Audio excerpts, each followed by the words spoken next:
Good evening, dear participants, and good morning, Linda. Hello.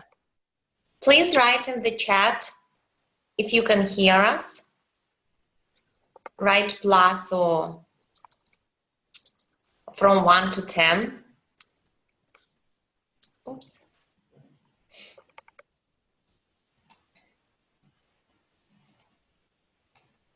Okay, so Linda can hear me. Tatiana, good evening, Tatiana. So welcome to our 13th Professional Development Webinar for English Teachers. Oops. I'm sorry, I don't have an assistant today, so it's...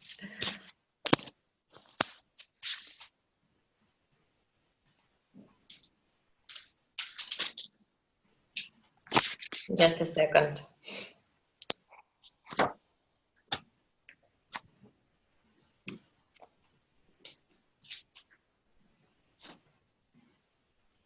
So before I introduce our speaker, I would like to share some rules with you if you are for the first time at our webinar.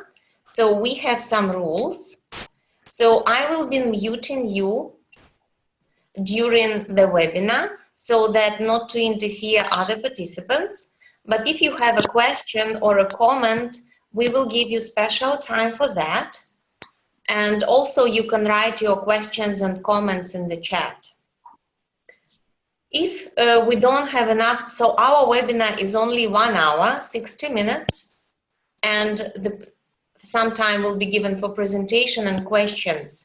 But if there are too many questions and you don't have a chance to ask them today, or maybe you will have some questions and insights after the webinar, you will be able to provide your questions in the feedback form that we will send you together with the link to the webinar. And during the webinar, the speaker will be using 3 keywords. 1 keyword at the beginning, the 2nd keyword in the middle of the presentation, and the 3rd keyword at the end. Why do you need these keywords?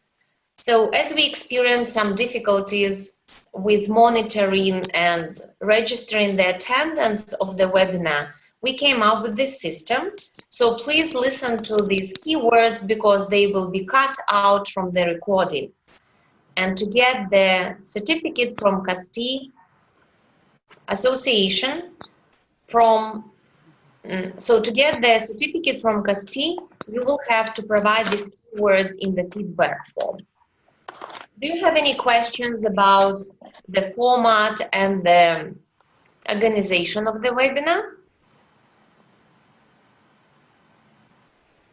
Okay, so then let me introduce our speaker for today. This is Linda Wesley, and she has an MA, and she's a member of the faculty at the University of Oregon's American English Institute. And I was happy to meet Linda at least once in Eugene and once in Chicago, I guess. Yes. And thank you so much for agreeing to present at our webinars. So Linda develops and delivers teacher training courses for English language educators around the world, some of which include both online and on-site components, Saudi Arabia, El Salvador, South Korea, and I do hope, Linda, that one day you will come to Kazakhstan to make some presentations and run teacher training workshops for our English teachers in Kazakhstan. Me too.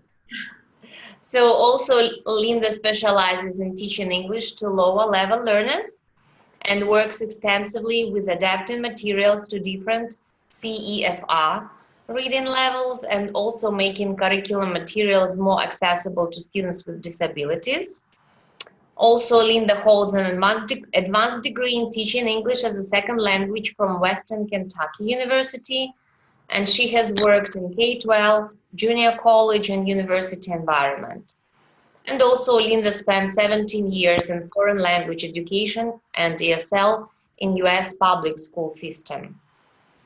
So before becoming AEI, American English Institute faculty, Linda was one of the faculty at Pennsylvania State University Intensive English Communication Program, which included a term as the coordinator of academics and curriculum. Actually, Linda, after reading your bio, I had some insights about on English language accreditation, and I will ask you some questions about that. Okay.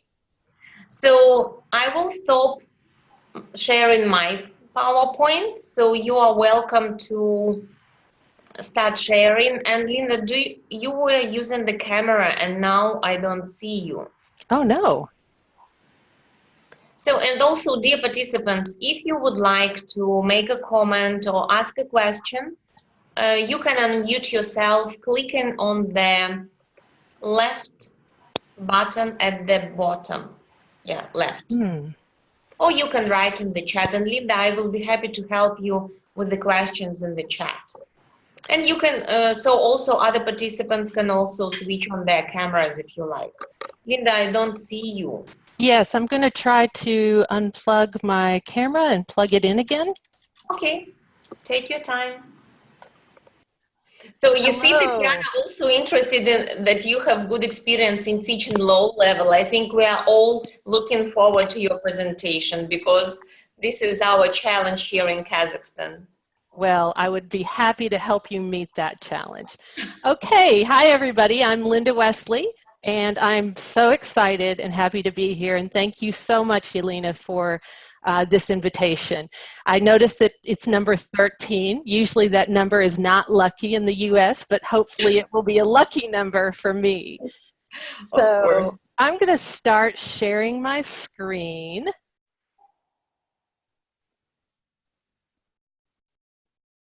Can everyone see my screen? Yeah. Okay, great. And all right. Well, like Yelena mentioned, the title of my presentation today is Developing Strong Readers in the EFL Classroom, Moving Beyond Oral Reading. One of the things I've noticed as I've traveled around and worked with teachers in various professional development programs is we often have an overemphasis on oral reading in the classroom. So I'd like to offer you some alternatives today to that. First, just a little bit more introduction. Again, like Yelena mentioned, I work for the University of Oregon, which is over here on the West Coast, and we are the Ducks, which I'm sure Yelena is very familiar with being a duck. But I actually live over here in Tennessee. Some people have heard of Tennessee, and if you have, it's probably because we're the home of country music. So if you think of Johnny Cash or Dolly Parton or a lot of those country music singers, that comes from Tennessee. I'm about an hour north of the capital, which is Nashville, Tennessee. So I'm curious if anybody has ever visited Tennessee or knows of Tennessee. I know that Yelena had, because she was at Vanderbilt University. So, as a quick warm-up, I would like to know what is a favorite story or book that you have read in English. And I'm happy to hear you through the microphone or in the chat. Yelena, while I'm sharing my screen, am I able to see the chat? You can click on these 3 dots at the bottom, but I will inform you if there is something in the chat. Okay. So, all right, well, I'll just let you do that. So Tatiana is writing Shantaram. Tatiana, is this the name of the book? The name of the guy in Hindi. Ah. Are there any books in English that you have really enjoyed? Tatiana, we don't hear you because you muted yourself. It's about American guy, or sorry, Australian guy, yeah, but his experience in India. Oh. That sounds wonderful. Anybody else? Yeah, so Jane is writing White Fan. Tatiana wrote another, we have 2 Tatianas, The Mockingbird. Okay. Oh, is that To Kill a Mockingbird? I wonder. I guess so. That's such a famous novel. Yeah. We study at the university, so when we train teachers, future English teachers, I think it's like a must, or it used to be a book to read.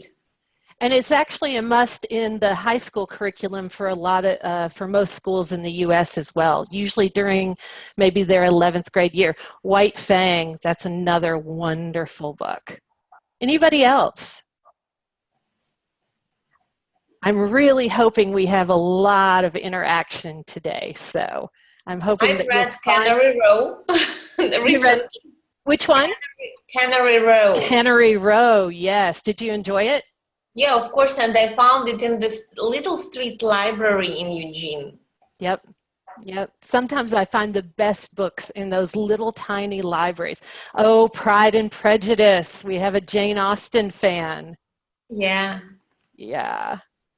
And of course, there have been some wonderful adaptations for movies. Okay, well, anybody else? Harry Potter, of course. But I didn't enjoy it. I don't understand why people like it. Sorry. Maybe I'm not the right age to read it. So, yeah, Harry Potter probably. I'm going to actually be mentioning Harry Potter a little bit later in the presentation. Okay. Oh, another Pride and Prejudice. We have another Jane Austen fan. Yeah. I'm using this as an opportunity for everybody to find the chat box. 3 Men in a Boat. I don't know that one. Jerome K. Jerome. Huh. I'm going to write that down as something I should read. Because this is a very famous book, and actually I want to make a little comment. When I read it in Russian, it has the most awful translation. Oh. When I read it in English, it's very interesting and very funny. We were laughing out loud when we were reading it with students. Oh, that's fabulous. Okay, I'm absolutely going to have to read that. Okay, well, I wanted to use that again as an opportunity for everybody to find the chat box or to use the microphone, because I would love to hear your voices today. And also to remind us that reading is an opportunity to create such a shared community. For example, I've only met Yelena, but when I hear that some of you have read Pride and Prejudice or White Fang or To Kill a Mockingbird, I feel like I have an instant connection with you, because these are books that I loved, and the fact that you loved them too makes me think that we would have that shared community. So I want us to remember that that is such an opportunity for us to help our students develop that shared community. So, okay, well, hopefully everybody's on now, and maybe you'll find the chat box a little bit later. I need some volunteers. Volunteers who would be willing a little bit later to turn on their microphones. I need 6 oral readers in English. This is not a lot of reading, I promise, just a few lines. And I need 1 oral reader who does not speak Spanish. So if Yelena could help, oh, I see Jane Eyre. Oh, I've read that book many times, and right now I'm listening to the audio book of it. It's fantastic. Okay, so could I start getting some volunteers, and maybe Yelena, you can help me keep track of the volunteers? Okay. Okay. So please, so Tatiana. Thank you, Tatiana. And 1 more. We need 6 more volunteers for English and 1 for Spanish. I guess not. He does not speak Spanish. Okay, I think Tatiana Lityaikina, I think you want to be one of the volunteers, but again, you didn't unmute yourself. We can't hear you, Tatiana. We see your lips moving. Sorry. Oh, there you are. I don't mind, yeah, but I expect others to join us. Of course. So we have 2 Tatianas. Oh, Okay, let's pick 1 Tatiana for Spanish, 1 Tatiana for English. Okay. So as for me, it doesn't matter not to speak Spanish or English. Who is this? Tatiana Tatiana, It's supposed to be much easier. You just read the way it is written. Am I right? Yes, yes. So why don't you be the Spanish reader? Okay. Okay, great. And hi, here's the other Tatiana. Oh, I love seeing everyone's face. So what about others? I see some of my colleagues, so maybe I just appoint them. So guys, please. Oh, come on, you don't have to be scared.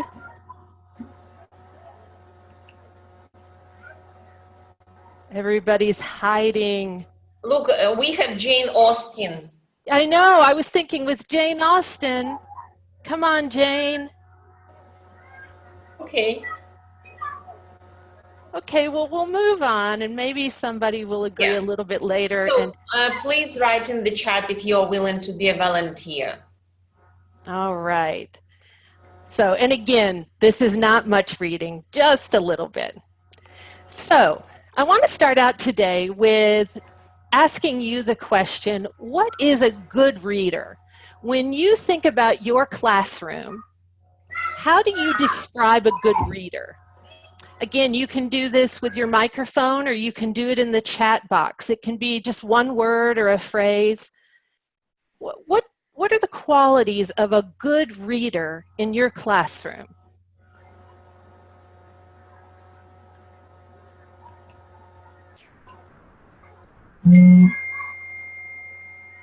All right, somebody with clear articulation. Somebody with clear articulation. That's a great one. Anybody else?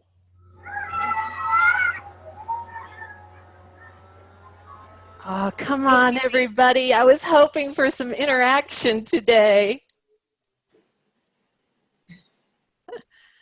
Somebody who's motivated to read. Absolutely, motivation is such a key to this. With clear articulation and fluent. Attentive, maybe attentive to the details. That's great. Someone who loves reading. Okay, great. I'm happy to see these names now. Rapid speech. Rapid speech. Knows enough vocabulary. All of these things are absolutely keys to being a good reader. Okay, so several of the things that you've mentioned are things that I have in my list as well. As teachers, we often feel like we're juggling, all right? And so we're having to juggle teaching the sounds of the words, all right? Teaching the meaning when we work on vocabulary. Teaching syntax, the order of words. Word parts. We work with prefixes and suffixes and how they change the grammar or how they change the meanings of words. We also work on strategies like helping students with context clues, helping students to predict what's coming next, or helping students make inferences or read between the lines. And so that's a lot for us to do. And sometimes we feel like we're working on these things separately. But ideally, we want to make sure that we put all these things together in one ball for the student so that the student doesn't see reading as separate skills. We don't want students to think of reading as this is when I read aloud and work on my articulation. I see that Ferusa can't hear us. I'm trying to help her. And Jane Austen, working on vocabulary enlargement, absolutely. And so meaning and syntax and word parts and strategies, we want to put all of that together in one big ball so that reading can become more fluent. But one thing I see when I travel around and when I work with professional development with teachers, especially in English as a foreign language, is that we often, in my opinion, overemphasize the sounds, that we overemphasize the oral reading aspect of it. We still think about meaning and syntax and word parts and strategies, but often a lot of our class time is spent working on oral reading. So, today we're going to talk about the students who become very good oral readers, and you can probably think of several in your classroom. But sometimes people become just word callers. All right? A word caller is someone who reads orally with accuracy and fluency. When we listen to them read, sometimes we think they just are the best readers we've ever heard. A word caller also can answer obvious questions. And now, as an example of this, Tatiana, my Spanish reader, are you ready to turn on your microphone?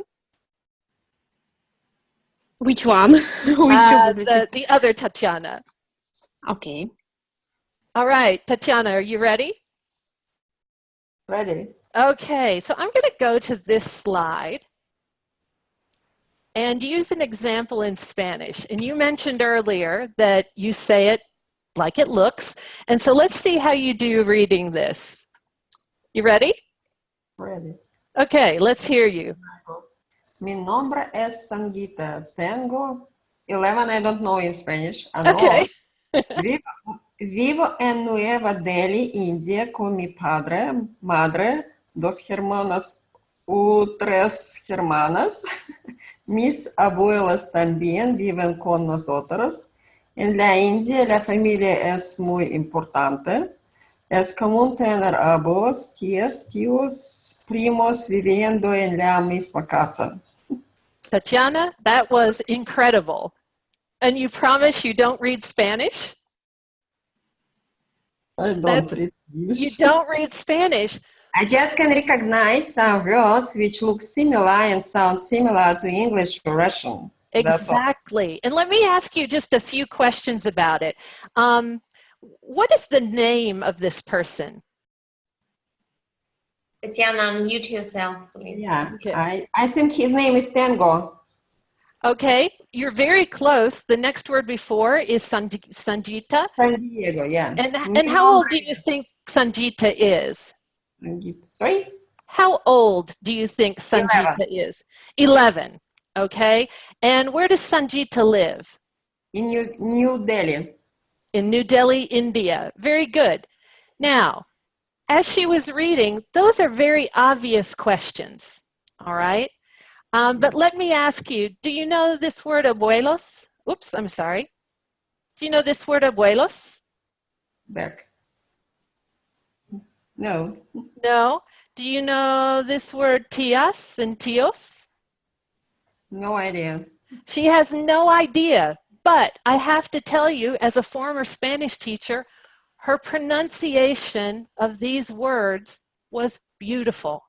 Really? Yes, absolutely. Especially, there were a few little things, but especially these words, abuelos, tías, tíos, you sounded incredible. You sounded like a fluent Spanish reader. Thank you. Well, you're very welcome. But I just want to use this as an example of a time that when we listen to students orally read, sometimes we're a little surprised to find out that maybe they don't understand everything they read, even though, oh, now's a bad time for an update. Sorry about that. Even though you sounded very fluent. So I hope everybody will hold on to that idea. So what does a word caller struggle with? A word caller has trouble with understanding multiple meanings of words. And we all know that, especially in English, some words have 2, 5, 10, 20 different meanings. A word caller struggles with summarizing. When we ask them to retell what they just read or to summarize the story that they just read, they often have trouble with that. Word callers also have trouble synthesizing more than one source. If we ask them to read one paragraph in this area and another paragraph and then synthesize the two, they would have a lot of trouble with that. Making inferences, I mentioned that before, reading between the lines when things aren't obvious in the reading. Elaborating on answers. giving us a little bit more information, telling us a little bit more. All of these things can be quite difficult for a word caller. And I came across this quote that I really like about word callers. It says, word callers are so focused on letters and decoding that their minds don't knit together the meaning of the words they are reading. And so maybe Tatiana, just a moment ago, was reading and focusing on those sounds because there were some similarities between English and Russian and Spanish, but she was focusing on those sounds, so there was no time to think about meaning. So here's my big question. So why do we as teachers often focus so much on word calling? I do a lot of professional development courses through the University of Oregon. Maybe some of you have taken some of our courses. And I often work with the teaching English to young learners and teaching English to preteens and teens. And what I see and hear again and again during reading lessons is that there's a big focus on word calling and reading orally. So I'd like us to take a moment. You can use your microphone or you can use the chat box. And if this is true for yourself or if this is true for somebody else, why do you think we often focus so much on word calling? And I want you to be really honest, okay? Let me give you a minute to think about that. Jane Austen says, because. I think she's going to write some more.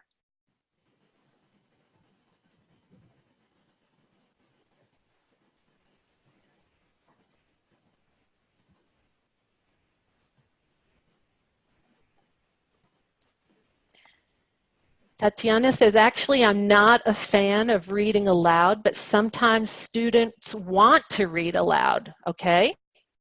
Jane Austen said, because the way we pronounce affects our listening skills. That can be very true.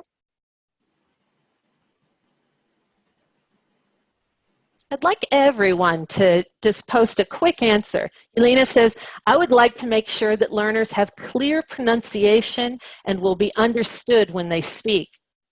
That's excellent motivation.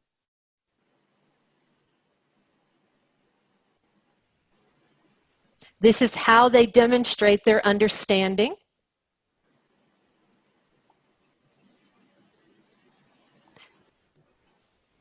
Anybody else?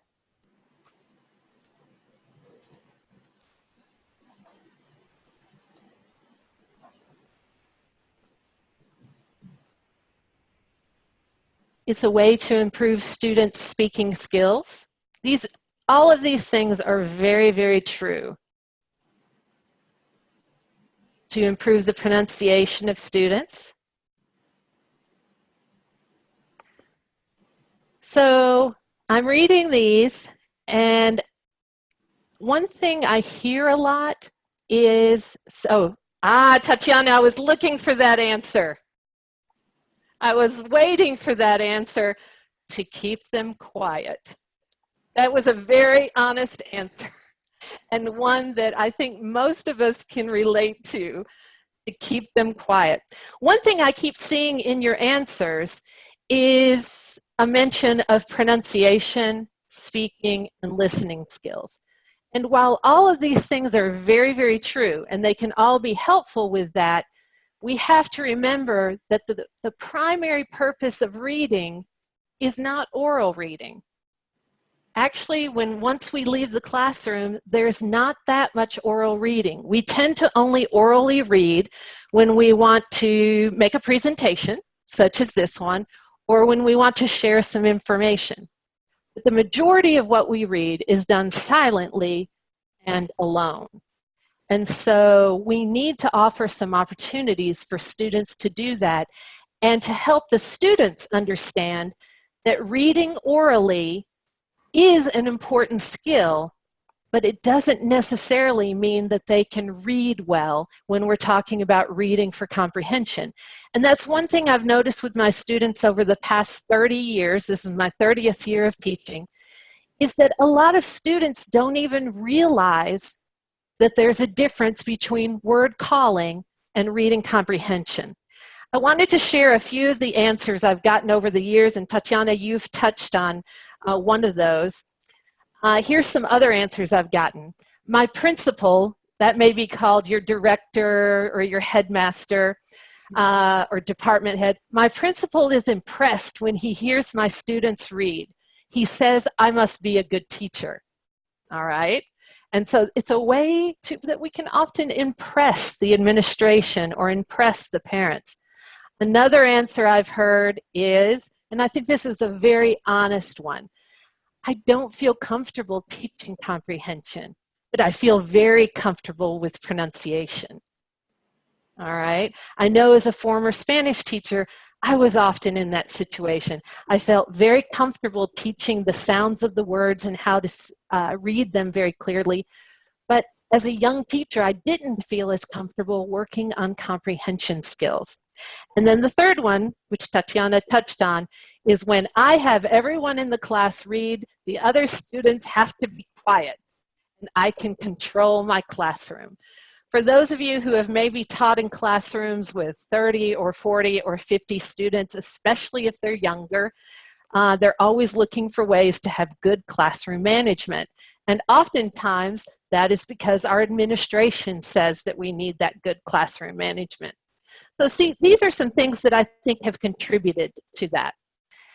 So today, I'm going to take one book and show you a lot of the different ways that I find to recycle and interact with the text.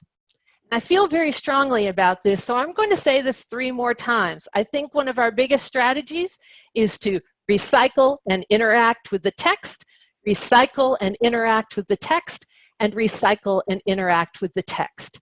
Because we need to provide multiple opportunities for students to interact with that text, to interact with that vocabulary, so that it doesn't go in one ear and out the other ear just for an exam, perhaps. Tatiana said, but sometimes reading aloud is important for students. They feel more confident, or they increase their self-esteem when they read up correctly. Yes, I know that that can be very true. And I think that reading aloud has a very important place for students. We'll talk later. I challenge some of the ideas of how we read aloud in class, and I celebrate some of the other ideas. But I also want us to think about the student for whom this could be very embarrassing or awkward. So we'll get to that. And again, one of my key reasons for doing this is I want to help the students understand that reading is not just oral reading. All right, that they've got to work on their comprehension skills as well. For those of you working with university students, or for those of you who have studied at the university, you know that tests like the TOEFL and the TOEIC and the IELTS test, those don't have oral reading sections. The reading section is strictly comprehension. We want to work on those skills.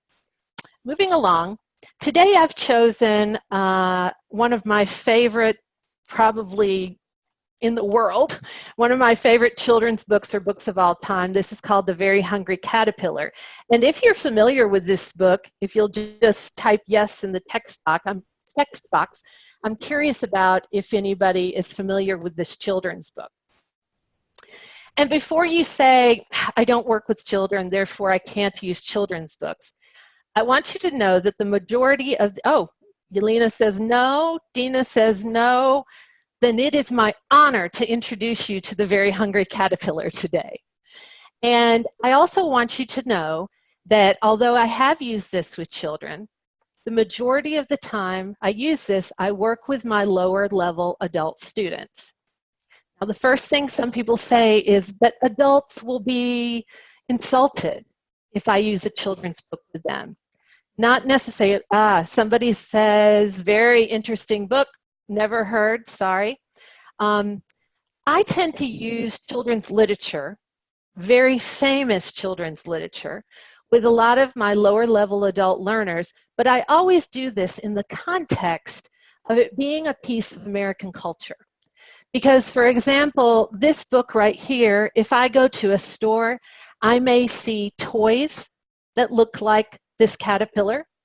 I may see backpacks or bags for school that look like this caterpillar. I may hear references to this. Somebody mentioned that fairy tales are really difficult to read for beginners. I agree. This is not a fairy tale. I separate that from children's literature, but I absolutely agree that fairy tales at the highest level can be quite difficult. But I present this as part of American culture, that if you grew up in the United States, you would know about this. And just like a few moments ago when we talked about our favorite books, and I said, oh, Jane Eyre, one of my favorites, To Kill a Mockingbird, I love that. A lot of Americans have that shared feeling, that shared sense of community about children's literature as well. So I hope you'll be open to the ideas that these could also work with adult learners. This book has interaction, so that you'll notice on these pages there is a hole inside each piece of fruit, because the very hungry caterpillar is eating through the piece of fruit. So for children, this gives them an opportunity to interact with the book. They can put their finger through there, and that's a great opportunity to teach the preposition through. I would start any class, adults or younger learners, with maybe some paired reading or the teacher reading, of course, to get used to the story. But then I would want to have multiple opportunities to interact with the vocabulary of the story.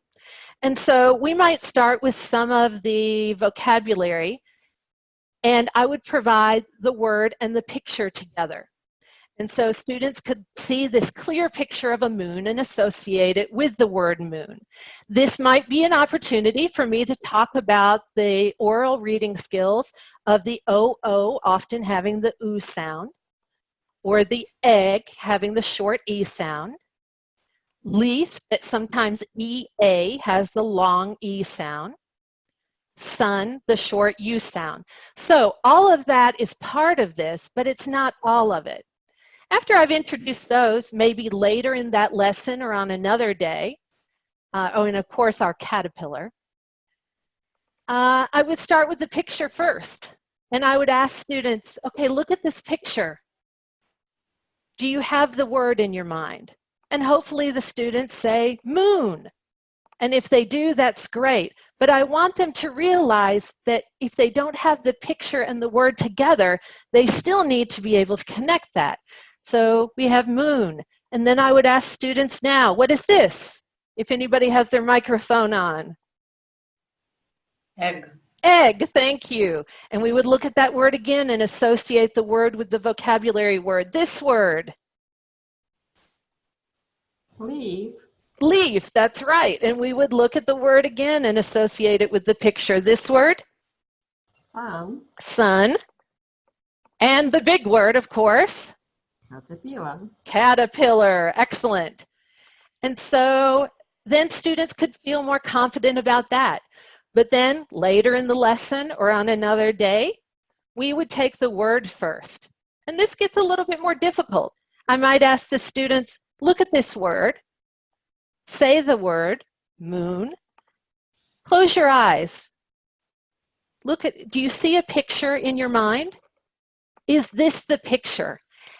And this is a big aha moment. We call it an aha moment or a light bulb moment for a lot of students, because they realize, I can say that word beautifully, but that's not the picture I had in my mind.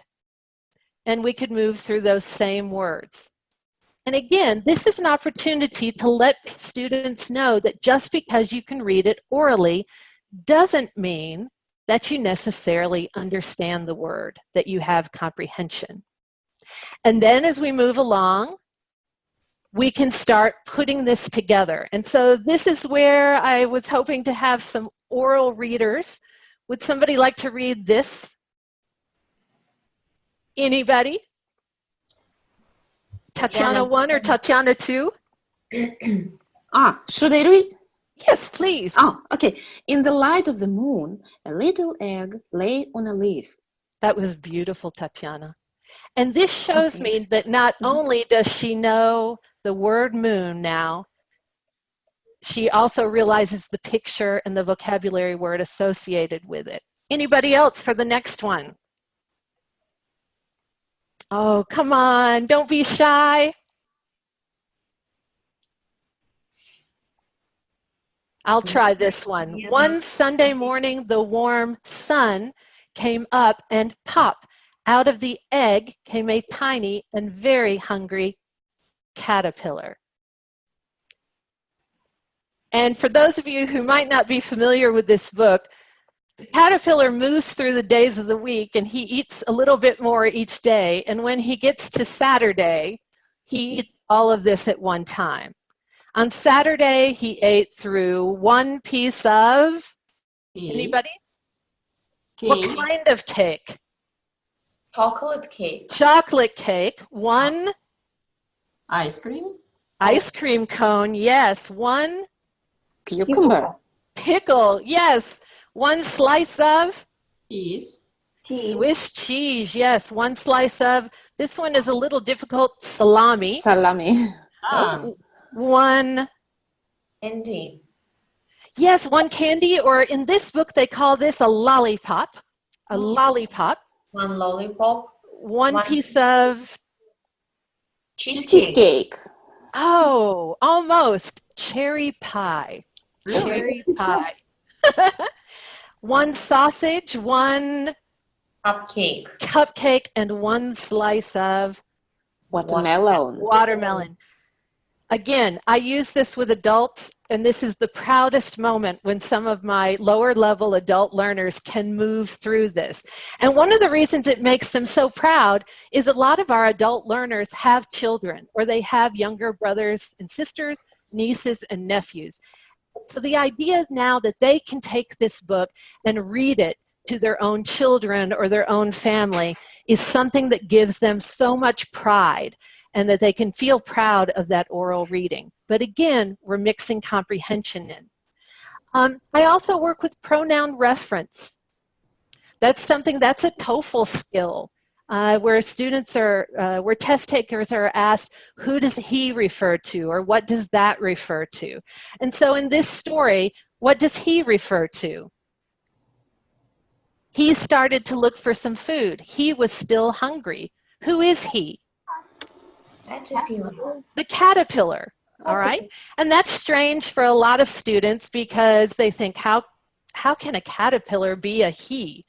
A caterpillar would be an it.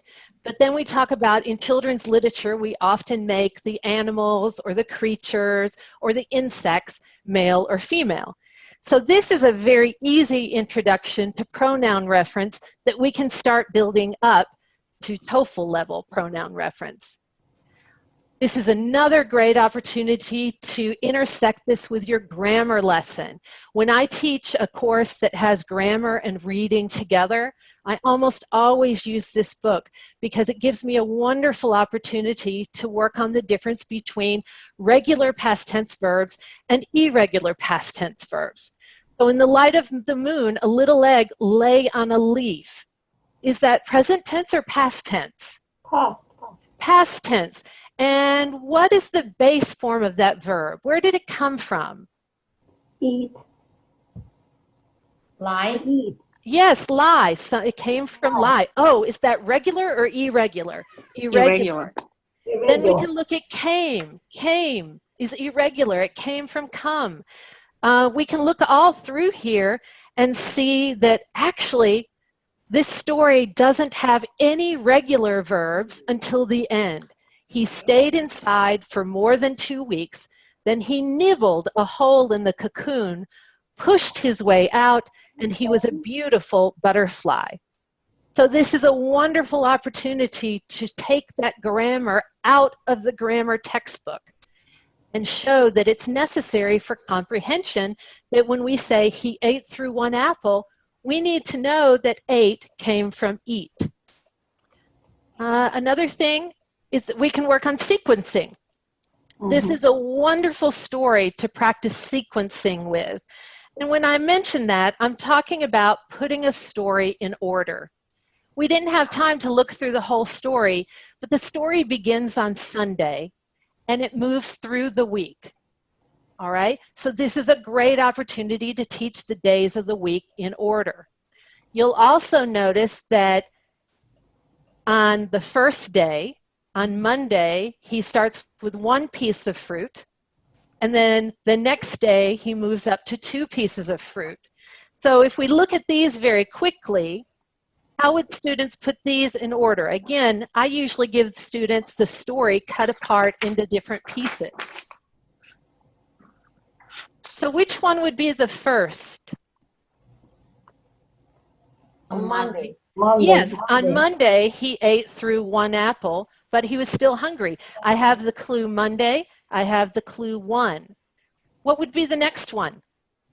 On Tuesday. On Tuesday he ate through 2 pears. The next one? On Wednesday. On Wednesday he ate through 3 plums. Then? On Thursday. On Thursday he ate through 4 strawberries. The next one? Friday. On Friday, he ate through 5 oranges. The next one, and we just read this, on Saturday, he ate through blah, blah, blah, blah, blah, blah, blah. And the next line is, that night, he had a stomach ache. All right? So this is a wonderful opportunity to introduce the idea of sequencing. And it's a great way for us to check that in a formative way in the classroom, because students should be able to recognize the days of the week in order or the numbers in order. And because this is a book about a caterpillar ultimately becoming a butterfly, we can also work on the sequencing of the stages that a caterpillar goes through of getting bigger and bigger and bigger, going inside a cocoon, sleeping for a couple of weeks, and then coming out as a butterfly. So again, notice I said before that we want to recycle and interact, recycle and interact. And so all these different ways give them the opportunity to do that. Okay, Reader's Theater. Can you put a note if you've been introduced to Reader's Theater? No. Reader's Theater, for those of you who love to use oral reading, this is a great alternative to that. Because with Reader's Theater, the students don't memorize the words. They read it, but they have to read it with enthusiasm. So, Yelena, if you could be narrator 1, do you mind? Tatiana, Spanish Tatiana, would you be narrator 2? My other Tatiana, would you be the caterpillar? Of course. Of course, thank you. And I will be the scared apple. Okay? All right, so let's go. I want you to read with enthusiasm. Oh, yes. In the light of the moon, a little egg lay on a leaf. A little egg, a little egg. One Sunday morning, the sun came up. Hop a little, and the hungry caterpillar came out of the egg. Oh, I'm very, very hungry. I want to eat. The caterpillar started to look for some food. On Monday, See. See. There is one apple. See. There is one apple. A red apple. Oh no, don't eat me! The caterpillar ate through one apple. Yummy, yummy. But I'm still hungry.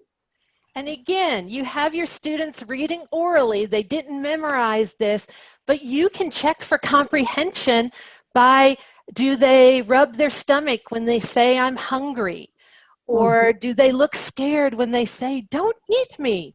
And honestly, getting adults to do this will be one of the funniest things you have ever done in class. Adults absolutely love it. Okay, I know I'm running out of time. I have one more thing as a reminder about word calling. I want to read you this piece. I'm one of the few people who knows how to read this language, so I'm not going to ask for a volunteer on this one because I know not many people read this language. So just a moment. A Maartsen Geberter for Farfi. Glis was very fraper. She had de Narpen Farfi's Maartsen. She didn't help a Geberter for him, so she implanted a limp of Maartsen Binky for him. She had just starved the Binky when he gibbled in the gorger. Klorsti Maartsen, she boffed. That's a cruistisch Maartsen Binky boffed, Farfi. But my Maartsen is on Stansen. Aksan is Kelsen. In that Roospen, boffed Glis, I won't wank you your debrater until Stansen. Looks like John. So I want to ask you a couple of questions about this. I know you don't speak this language, but let me ask you a couple of questions. Why was Jill's fraper? She Because had she did Narpen Farfis Maartsen. Yeah, she had de Narpen Farfi's Maartsen. What did Jill's plimp?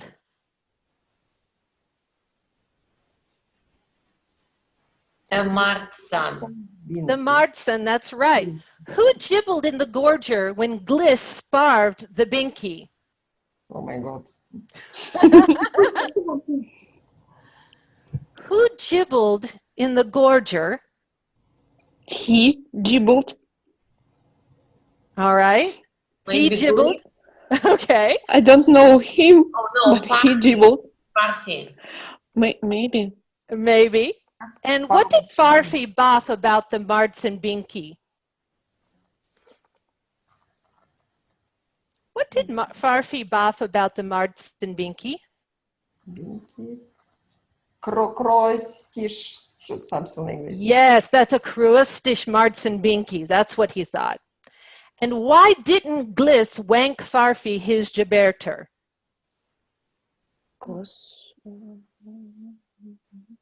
Because his Matson is on Stanson something. Yes. But, and again, we're out of time. Usually I would spend more time on this. But what I want you to realize here is this is not a language. This story is complete nonsense.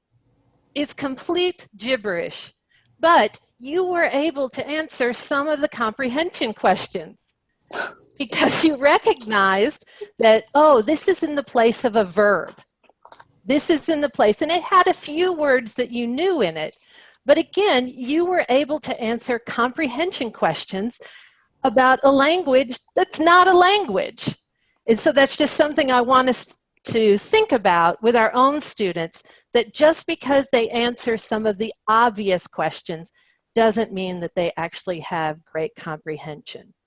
So some other ideas for class: choral reading, having everyone read together as a group so no one feels embarrassed. That's a great thing. If all of these ideas are for not the whole class, just small parts. Partner reading. Some people like to partner strong readers with weaker readers. Silent reading. We absolutely need to incorporate silent reading into our classrooms because this is what people usually do. Echo reading. Echo reading is when the teacher or one reader reads something and then the students try to echo it using the same enthusiasm. Dramatic reading. Can you see the picture? Can you see this sentence on my board? I got a B. On the Yes. I got a B on the Test. Test. Okay. Now, I'd like you to read that sentence very happy. I got a B on the test. I got a B on the test. That's great. How about read it very surprised? I got a B on the test. That's great. I got a B on the test. How about sad? Oh, I got a B on the test. Oh, I got a B on the test. How about bored? I got a B on the test. I got a B on the test. And so using this dramatic reading is a great way for students to practice that oral reading, and that there's many different ways to read things. And series reading. Back to Yelena mentioned Harry Potter. Series reading, these are the books where we have multiple books about one set of characters. For example, Harry Potter, for example, when I was young, Nancy Drew, or the Hardy Boys. And series reading, giving students opportunity to read again and again and again about the same characters in different situations, helps them develop fluency. And I wanted to mention all of these because these are all things that if Yelena or any of you would like another webinar on, I would be happy to do a full-length webinar on any of them. And one final thing, I would like you to rethink the idea of the round robin or popcorn reading. That's what we call the reading where everybody in the class is quiet, one student reads, and then the next student reads, and the next student reads. There is a lot of research that says that that has a much more negative impact than a positive impact. And again, that's a topic I could do a whole webinar on. So, any takeaways or questions? I see a question. How about reading comics? Are they good for beginners? Absolutely. Absolutely. But you have to be careful with which comics, because some of the storylines. In my beginner classes, I use a lot of comics from newspapers where they have just one picture or maybe 3 pictures. All my books are behind me. Something else I like is a lot of books now have been rewritten in the graphic novel way with pictures. I would love to do a webinar just about comics and graphic novels. Wow, thank you. Yes, that's one of my favorite things to do, is to use comics. Elena, will you make notes of this wish and we'll arrange this? Of course. Okay, thank you. And again, like we mentioned at the beginning, I do specialize working with lower level learners. From children through adults, but especially adults. And so I've found ways to make all that successful, especially with adults too, because I think a lot of you work with adults. Any other questions? So while other participants are thinking about their questions, may I ask a question? Absolutely. Can you recommend some materials for comprehension for beginner levels, or beginner or elementary, like we did with this language that doesn't exist, something like this? As examples, the language that doesn't exist? So, I mean, are there any ready materials for comprehension, comprehension reading for beginners? Yes, but I English, have, but not with some non-existent language, but with English. But with English, absolutely. And I have a lot of things saved on my other computer, so I'd be happy to forward those to you, Yelena, and then you could share. Yeah, of course, because Okay. I always, all the materials that the speaker shares with me, then I organize and send it as a follow-up to after the webinar. I would be more than happy to. There are some comments and questions. Okay. Do we have enough time? Is it okay to go over a little bit? I think we can. Just a few? Yeah, maybe 5-10 minutes. All right. What are other books you recommend that you like using in class? Yelena, are you talking about children's books? Yes, for example. Okay, for example, I'm going to disappear for just 1 second, okay? I'll be right back.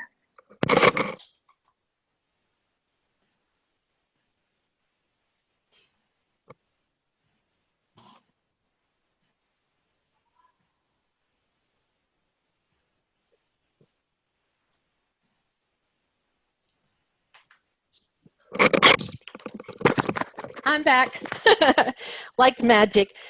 I have so many behind me, but in the interest of time, I wanted to show you, by the way, can I stop sharing my screen? So You can just click on stop. yeah, Okay, Yes, can you see me? we will see the book better.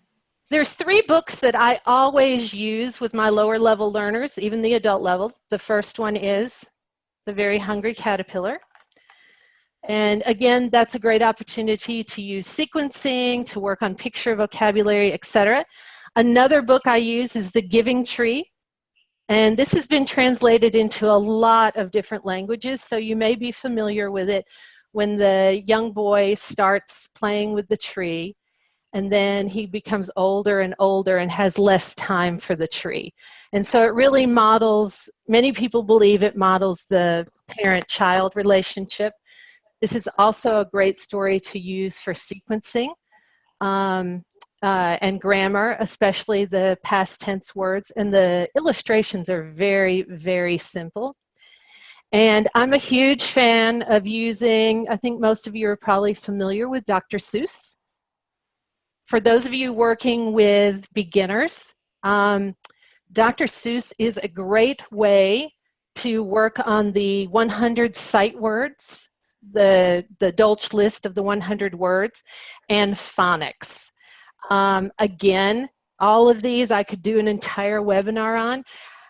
Dr. Seuss is so famous in the US, and again, most people culturally have had experience with all 3 of these books. A lot of adults cry when they read this book. A lot of the Dr. Seuss books have become movies. I have used this, Dr. Seuss, with businessmen because this is a wonderful way to work on pronunciation and rhythm when you're reading, because it has to be very exact. I would not, could not, in a box. I could not, would not, with a fox. I will not eat them with a mouse. I will not eat them in a house. And so it gives a great opportunity to work on that. So those are 2, and I would be happy to share a much longer list of books that I like when I send the information to Elena. Okay. And there is one more question from Tatiana. Will you recommend to set questions before reading or after? What kind of questions? You're talking about comprehension questions? Comprehension check questions. Usually Comprehension check questions. Ideally, it depends on what we're doing. Ideally, I like for students to just enjoy the book first and enjoy the reading, and we can practice scanning and skimming and getting the general idea. Of course, when I work with students who are getting ready for the TOEFL, I go the opposite way, because with the TOEFL or the TOEIC or the IELTS, it's usually great to look at the questions first. But in a regular reading class, I really want students to realize that reading isn't all about answering comprehension questions. So I like to be able to hold off on that. But again, it depends on the purpose of the reading. Okay. Anybody else? In this way, how would you keep them motivated to keep reading, reading, and reading? Because, well, after reading one passage, they might lose interest. They might lose interest. Again, that's usually where I bring in some interactive activities. And again, it depends on the kinds of readings that you are using in class. If you're in a TOEFL preparation class, it's really hard to make some of those readings exciting. What kind of class are you teaching? But even well, with for beginners, these very books. So do they keep reading till the end with no questions, with no motivation?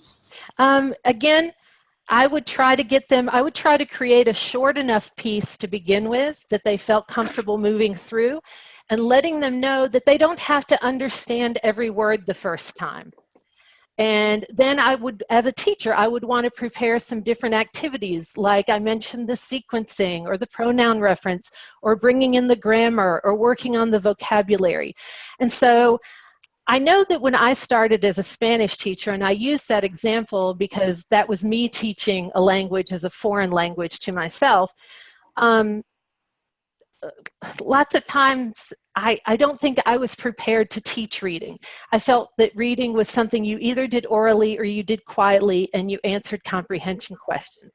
And now when I look at that, I see reading as a great opportunity to become a speaking lesson, a reading lesson, a writing lesson, a grammar lesson, all at the same time. And so again, a lot of it depends on what your purpose is on that. And I'd be happy to send some more information about that too. I'm trying to be very mindful. I'm sorry? Yeah, thank you so much for these interactive tasks, yeah, and activities. So Yeah, and I will send many more. Yeah, okay. Yeah. Okay. Thank you. Anybody else? Okay. Yeah, I wrote to you that, thank you, I will use pictures for my mechanics, aviamechanics. At the moment I'm teaching well aviamechanics, and I struggle to make them read aloud. They feel embarrassed a little bit. Yeah, they're quite adult people.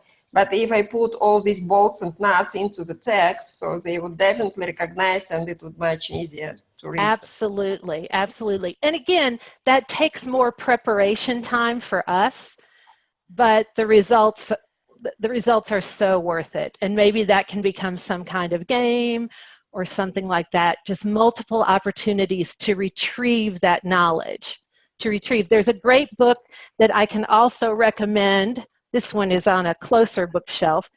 It's called Make It Stick, The Science of Successful Learning.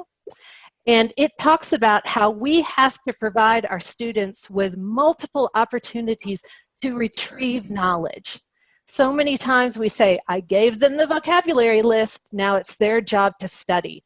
But we need to provide more opportunities for them to retrieve it, whether that be in a game, whether that be in another reading, whether that be in a grammar exercise, giving them time to retrieve it. And so thank you very much. And thank you, Linda, so much. Yes. Thank you very much. And I would love to hear more from each of you. My email is lwesley@uoregon.edu. And if you have any specific questions, I would be more than happy to help you or send you any materials that I have. Yeah, so I will be sending the link to the recording of the webinar together with the feedback form. So please come, dear participants, please complete the form, and Linda, I will share this form with you, so you will be able to see all the questions and all the comments from the participants. I'll be more than happy to answer them. Yeah, and if you have any questions or to Linda, you please provide them in this form. So Dina, very useful and timely given information. Yeah, so our academic year started a week ago. Oh. 1.5 weeks ago. So there are a lot of thanks in the chat. Thank you. It was very interesting information. Zhibek, thanks a lot. Thank you. Thank you so much, Linda, for agreeing to present at the webinar. And of course, we will be very happy if you do one more webinar. I would be more than happy to. Because I see how you are inspired when you talk about reading, and I think we are interested in learning how to deal with low-level learners. All right, just let me know some of the specific areas and I'd be more than happy. Today was a very general overview of a lot of things, but I'd be happy to get more specific. Okay, so I will include this question in the feedback form, so every participant will be able to provide the area that he is more interested in. Thank you. It was nice to meet everybody. Yeah. That was great. So much. Have a great evening. Yeah, have a good day, Linda. Bye-bye, everyone. Bye-bye. Bye. Bye.